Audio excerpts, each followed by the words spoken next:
Call him what you like. Dr Mtutuzeli Nyoka shares his behind-the-scenes experience as former head of Cricket South Africa when he was appointed in 2008 till 2011. In Deliberate Concealment, he is open and candid about investigations, his personal reflections, and the investigation that shook our cricket-loving nation.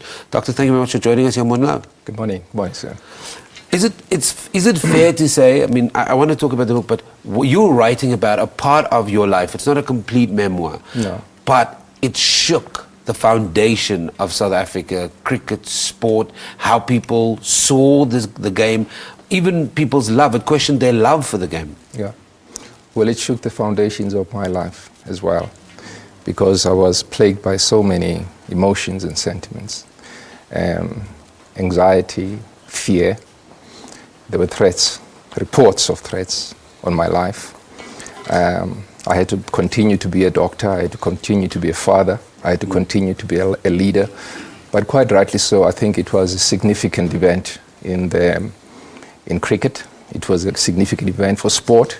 And I think for people outside sport as well, there was deep resonance between what was happening there and what was happening in the rest of society.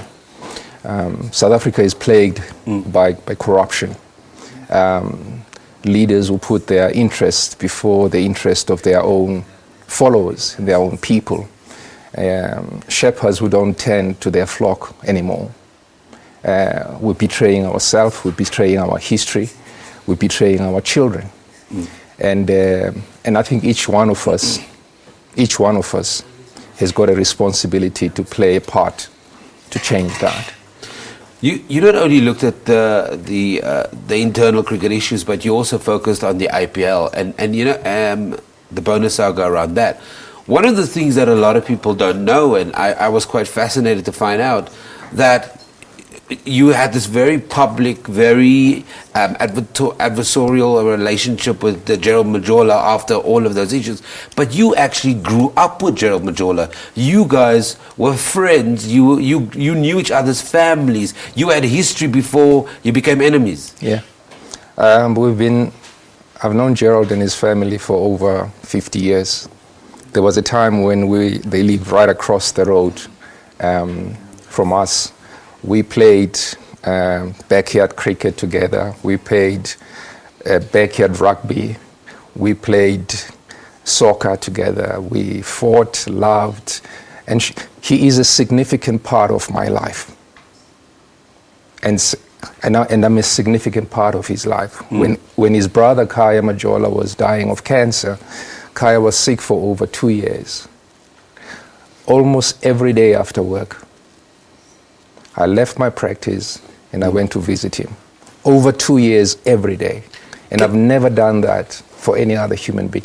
That's an indication of the friendship. Yeah. In fact, it was more than friendship. They are the closest thing to the family that I've ever had.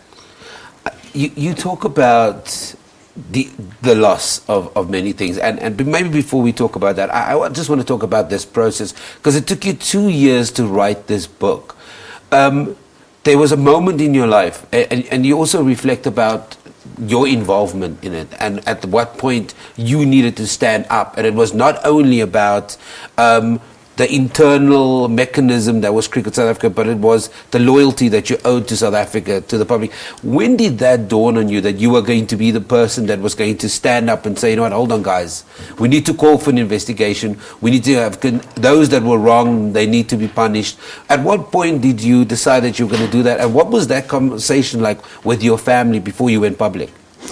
You know, initially there were accusations against Gerald of having received money, millions. And when I asked him and he told me that he didn't, my instinct was to believe him. I've known Gerald for all my life. We both have faults, but the one thing that I knew that he was not a thief. He was not a liar. So without even investigating the accusations or even giving them any form of inquiry, I believed Gerald. And all the time, I just fought against those who fought against him, and even, disbanded the Gauteng Cricket Board, because I thought, I remember. Now, I didn't know. I just believed my friend. It was blind loyalty. That's how it was in our childhood. I watched his back and he watched mine. But obviously somebody was exploiting the friendship, because at some point an internal audit was done without me knowing, without him knowing, in Cricket South Africa, which revealed that the accusations that were being made were true. So when that report landed on my desk, and it showed that on the dates and the month that these people were saying Gerald was paid, he was in fact paid, I put it on his desk and I said, Gerald, what is this? I felt betrayed. I felt I had betrayed my position. I had let the constituency. We had, completely, we fired the Gauteng Cricket Board as racist. And these people were speaking the truth all the time. We had even moved games from Gauteng as punishment. If you remember, there was an England series. And Johannesburg tourism, business people of Gauteng, of Johannesburg, were calling me, say, Dr. Nyoka, you move this series away from Johannesburg, you're going to affect our livelihood.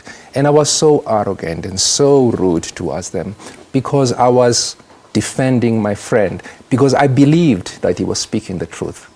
And Gerald had betrayed our friendship. Now, all our lives, Sam, our friendship had been built on a foundation of the truth. When Gerald was appointed CEO of Cricket South Africa, he asked me to be the main speaker at his event. I still have the speech. And one of the things I said is that I'll always be loyal to you, but I'll also always be honest with you.